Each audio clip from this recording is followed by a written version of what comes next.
Kinamuk kunjanuak tan goho gekinama hattebenig ninjaninach. Na makamigauna kijinu. Tan gedu goho achkanadoch uksit hamu. Na achkanalaji mimajuinu uksit hamuk. Ulba mimajuinu galus quada multi dich makamigek. Na alus consultijik. Na ulagedug mimajuinu muasudimi dig uksit hamu. Mimajuinu gleya voltijik uksit hamuk. Since time immemorial, our people flourished in communities near the water. The sea, rivers, and streams shaped our Mi'kmaq culture, and they provided for our subsistence. We are always grateful. Elder Roseanne Martin is leading a water ceremony to show gratitude to the river that continues to sustain our people. Okay, I offer this rice to the water spirit to take care of us and all our relations. Okay, and then I'll dump it out for you, okay? Yeah, pour it in the... Like that. Yeah. There, okay. We are near 2,000 residents in Listuguj. We live under a gloomy future because of the growing concerns about climate change and how it will affect coastal communities. We call it Bemsa Sewigiskik, or the weather is changing.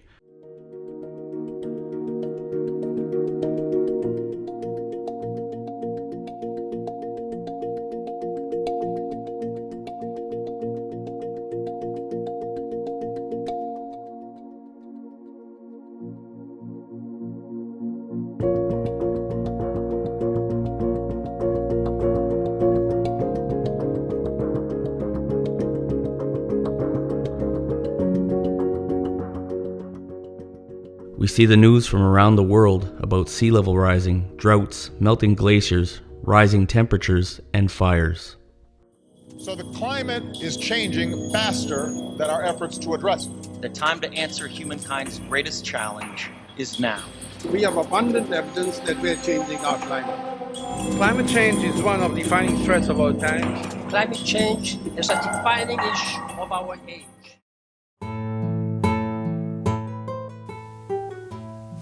Today, Carol Ann Gillis is monitoring the water temperatures at the lake in the community.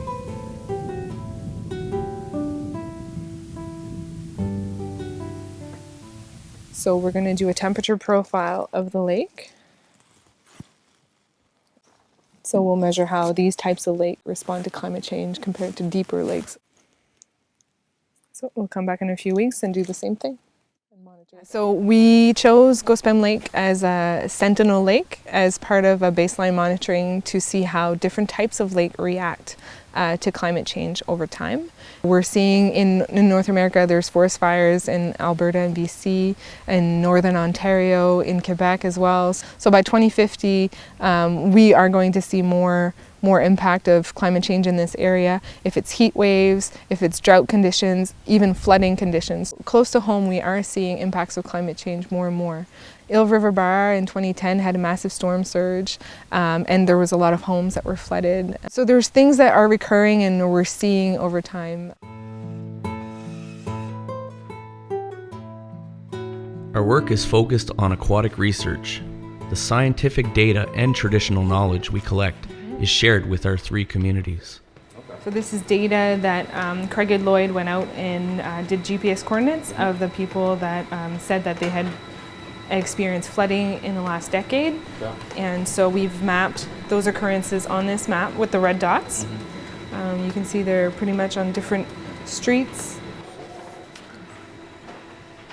So this is our wetland map. Yeah. We classified different types of wetlands. So we have marshes, swamps, shallow water, so the proximity to the water table is really, really close in Listuguj. So we'll be presenting these three maps to LMG Capital Department, presenting them our results on wetland locations, wetland types, the sea level rise projections for year 2100, and how storm surges will impact the community.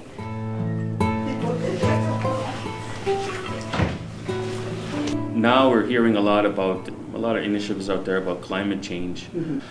Is there planning on climate change occurring? Computer, and I was just looking at some of the emails, and it was like 2018. It looked like it was starting to build up. They were having more conferences, more information sessions and stuff like that. But I haven't seen anything recently. Yeah, but you see it. I mean, look at our winter was like nothing. Yeah. And now the rivers are so low right now. Yeah. Didn't have a problem this spring with flooding. No. Yeah. So. There's many prongs to your climate change. Ones that would affect capital and infrastructure would be in case of storm surge, tidal surge, that would affect capital. Knowing that there was a lot of flooding going on in the community, we used an assessment of past flooding occurrence and then try to tie that with 3 potential sources of flooding: old water courses, wetlands, and then the water table and the impact of the tides. So this is not 100% of all the floodings that occurred, but it's a snapshot of some of the flooding that happened between 2010 and 2018 in different areas. So as you can see, Capeland Road, problematic area. Dundee, just across from here, another issue. GMRC tracked a number of flooded homes in the community and the families affected. Rainey Martin and his family had their house flooded and they were displaced. When I first built this house, we didn't get that much water, but it was back in the 70s. But after that, I don't know what happened, but we started getting, in about 78, 79, we started getting water. We started getting about 1 inch of water in the basement. In the 80s, we started getting more. In the 90s, we got too much. We got about 6 inches of water in the basement. I'll show you where the water was coming through right in that corner. That's where the water was coming through.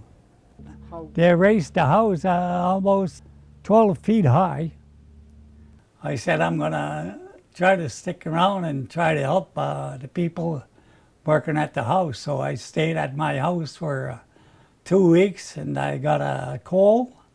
It affected my health because I didn't want to go live somewhere else, and I was away from my house about 6 months before I moved back home.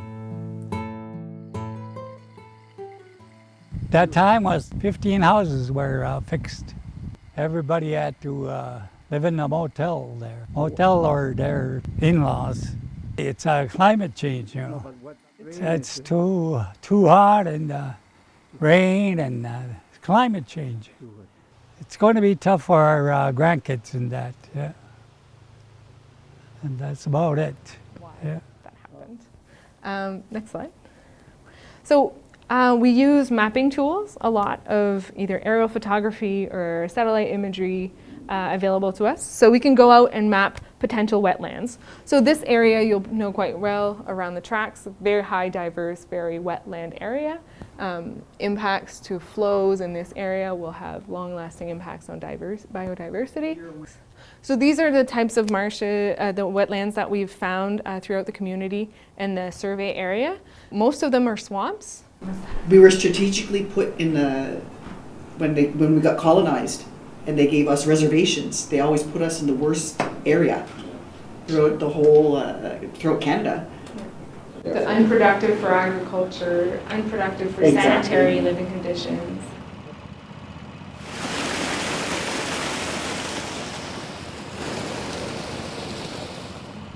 Sea level rise in itself is not too bad for the community. We projected up to 2100. Storm surge, the water comes right up. Mm-hmm. I've seen the water, the last storm surge we had over the interprovincial in Cross Point. Yeah. You know, Listugush is shaped like a bowl. So your shoreline's high, nice and then the flat. So any water that comes over land with a storm surge, that's your problem, because it's just going to go in the bowl and stay there. Because you have no drainage because you're all swamp. Up to 395 buildings would be impacted with the extreme storm surge, which extreme events we're supposed to see more and more frequently due to climate change. So this is a doomsday scenario, but likely that we'll see it happen. In 80 years, but it might happen before then. Yeah.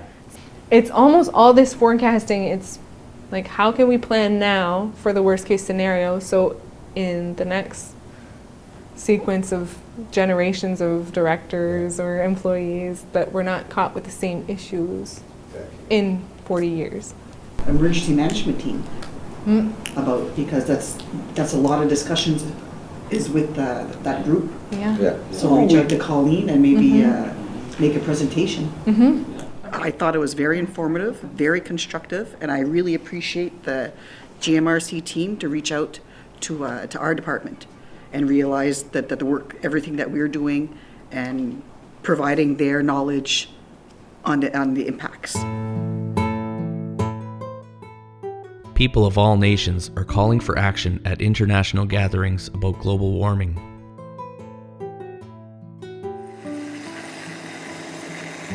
Listuguj is working to mitigate flooding for future infrastructure. It's so important that we do the right things now, and in order to get ready for the changes, to be able to adapt to more extreme weather events. We're really affected by climate change, especially because of our connection with the land. We hunt and we fish, we collect food. You know, our connection with the natural environment is very important. So when you have conversations with community members, they do talk about those observations of the past and the present and how things have changed so much. We have plans to go into schools, to work closely with the schools and the children, bringing that awareness at that level, but also throughout the general community as well. Climate change is real. Climate change is occurring right now. We can't really sit around and just maybe do nothing. So it's important for us to try and to go out and collect as much knowledge as we can, but also to use that knowledge in a way that'll help us make better decisions.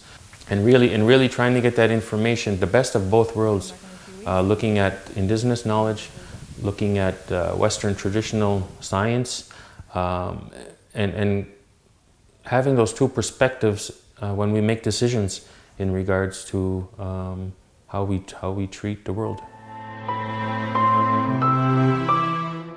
Naulageduk, Imset Korel Mautakane was a Golistige Namaldo, Dan Maunaji Nautunimik Sultin Niji.